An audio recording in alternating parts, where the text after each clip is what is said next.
John 14:23. If a man loves me, he will keep my word, and my Father will love him. O devoted servant of God, Saint Francis Xavier, your heart was burning with love for Jesus. Impelled by this love, you went from country to country and spent yourself unto death, proclaiming the name of Jesus and the good news of salvation.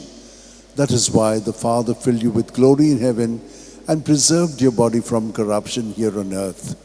Filled with joy for these unique gifts, we join you in praising the Father, and now we ask your intercession for ourselves. You may pray for whatever you want through the intercession of Saint Francis Xavier.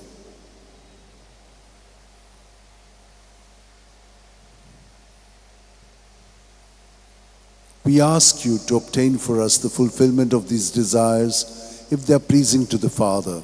And for everything, together with you, we praise the Father through Jesus in the Spirit. Amen.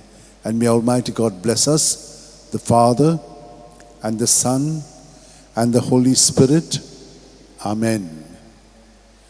San Francis Xavier, Voda Cura, Radi Samcha Mogan, Las Lolia, Besangal Saiba, Desaramcha, Sambalung Sodakal, Gopan Tuja, Besangal Saiba, Sharar Goincha, Sambalungamka, Gopan Tuja.